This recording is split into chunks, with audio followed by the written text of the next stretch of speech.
But dude, I make $100,000 and I'm still broke. Dude, I'm still broke. It sucks, dude. I'm living with my mom on the couch. So apparently, I do make 100,000. Not this year, but next year.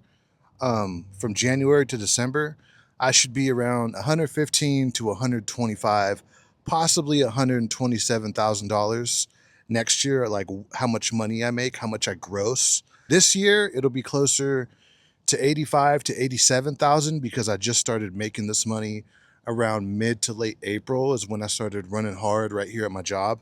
So what happened was I had my annual review.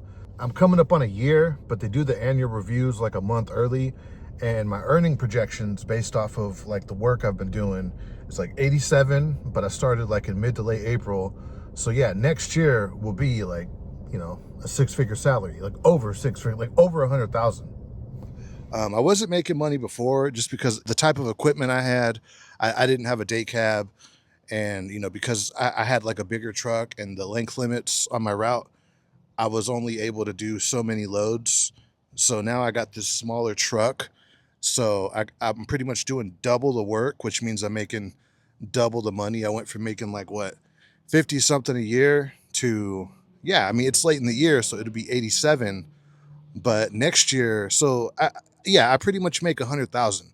This whole time I've been looking for my six-figure trucking job, and I have my six-figure trucking job. It's just that, dude, like literally almost half of it goes out in taxes. I mean, the state of California, they take out a little bit. It's really not that much.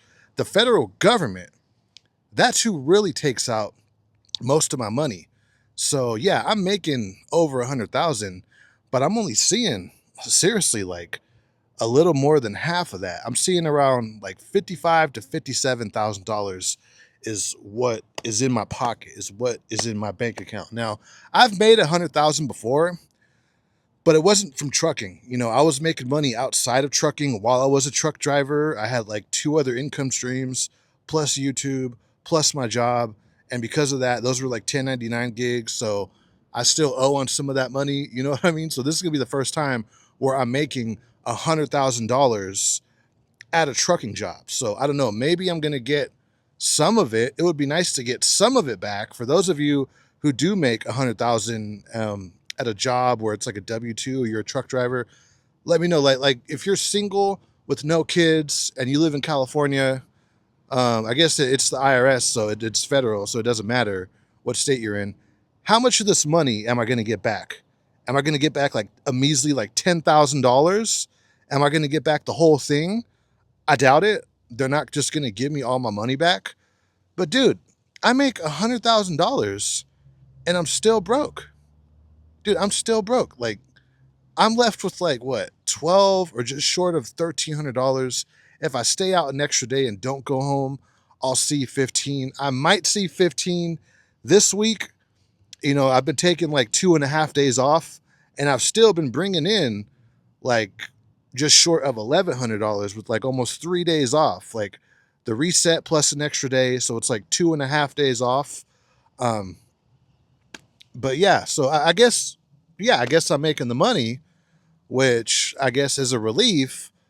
I don't really need to job shop. Well, not right now. I mean, everything at my job is going pretty good. My managers are very professional people. My dispatchers are very professional people. These are some of the most professional people that I've worked with in the trucking industry yet.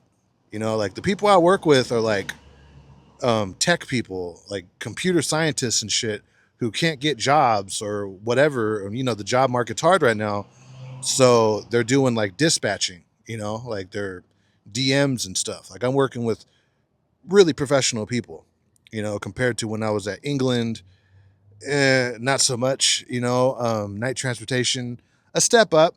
But dude, this is like probably the best trucking job that I've had, right? As far as the professionalism, the consistent work, the being straightforward, the respect, like everything's there. The money's there, but it's not there. Dude, they take out so much money in taxes. It's like, dude, what's the point of getting up every day, going to work? And as a truck driver, the cool thing is I don't do OTR. I do dedicated. I stay out all week, but I'm just right here by the house. I'm in Northern California. I'm not even in like all the way Central or Southern California. No, I live in Modesto and right now I'm in Redding. Big deal. Or I go to Eureka. Big deal. Or I go to Reno. Big deal. Dude, I'm just right here by the crib. So if I need to stop at the house or if something goes wrong and I need to go home, I'm right here. Right. So it's nothing for me to stay out all week because I'm just right here. And, I go home every week. I'm not out like months at a time on OTR. I'm not going to places that are unfamiliar to me. Like, dude, this is actually a really, really good trucking job. It's pretty much what I had at England, but better because it's right here at the house. And I'm making, what I was making at England in the beginning is what I'm making now, I guess. But man, it's just, dude, I'm broke. Dude, I'm still broke. It sucks, dude. I'm living with my mom on the couch. $1,200, $1,300. I mean, I guess I can get rid of my car and save up and buy a car full cash. And yeah, that would help. That would be $800 that I'd be saving. Right now, I'm spending $800 on the car note. The car note is like $596. It would be $496, but I bought the gap insurance, so it's $596, $600, $200 for the full coverage insurance. It's like $800 just to get to work. Not to mention the gas maintenance. Like I did the transmission fluid, oil changes. I keep up with my PM on my car. But dude, if I were to get an apartment now, I'm pretty sure I'd qualify for one because on paper, I guess I'm making money. I would be broke. I would be strapped for cash every month. And, it's not because my bills would be outrageous because I'd barely be home. But, dude, just the rent. If I had to go and get an apartment for like $1,500, yeah, technically I could afford it. But, dude, I would have literally no savings. I don't even know if I would have enough money to get food without dipping into my credit cards. And I make $100,000 and I'm still broke. So much for like Walmart, private fleet or whatever. Dude, like I met someone else who has raises. Oh yeah, and I got a raise. I got a cent raise. I went from 65 cents per mile. Now I'm at 66 cents per mile. I top out on this route. I think it's like 69 cents per mile, which is a good top out, for local dedicated work. That's a really good top out right there. 69 CPM and I get my miles in, dude. Like I'm down to like my last 10 hours and I still got like 4 hours to drive back. So I pretty much maxed out my 70. This whole time I was like, man, I need to get into Cisco, US Foods. I need to go to Walmart private fleet. And sure, they might have a little bit more like PTO and like better benefits or whatever. But dude, I would have to move. Like this is right here by my house. The work is consistent and I'm making the money. It's just they're taking the money. What's the point? Dude, what's the point of literally working this hard if the government is just going to punish you for it? Dude, I was literally keeping way more of my money when I was only making like 45, 55,000 a year. I'm making double that. It's like I'm back to square one. Like, damn. This kind of shit makes people, say like, well, maybe I should live outside of the system, if you know what I mean, right? I'm not saying that you should go do that, but dude, it's like they punish you for doing the right thing, for being a contributing member of society.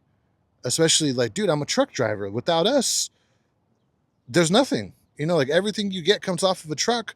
I'm out here working so hard and I just feel like I'm being punished for it. Maybe I'm doing something wrong. Am I supposed to buy a house now to have write-offs? For those of you who have experience with making this much money, let me know about it in the comments. I actually do listen to your guys' advice and I take your guys' advice.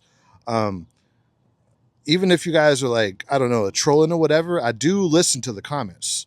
I listen to what you guys are saying. A lot of you guys out there that watch my videos are a lot smarter than me, have been in the industry for a lot longer than me, just know a lot more. A lot of you guys are older and just know a lot more. I do listen to what you guys say. A lot of my subscribers and viewers have definitely helped me out with problems that I'm having with my job or just whatever, dude. So I do listen to your input. Am I doing something wrong? Am I supposed to be putting my money somewhere where I don't know, I'm not putting it? Like right now I'm putting it at debt and I'm almost out of debt, But dude, am I doing something wrong here? I mean, that seems like a lot of money for them to take out. Like, I don't know. Maybe I could do something and something and something. You know, dude, if I had that $40,000, man, I could do so much with that, dude. I could buy a house. I could buy stocks. I could do all this stuff. But dude, I'm living on the couch. Let me know about it in the comment section below. Be sure to smash the like button on this video. Subscribe to the channel. I make $100,000 and I'm still broke. Damn, dude.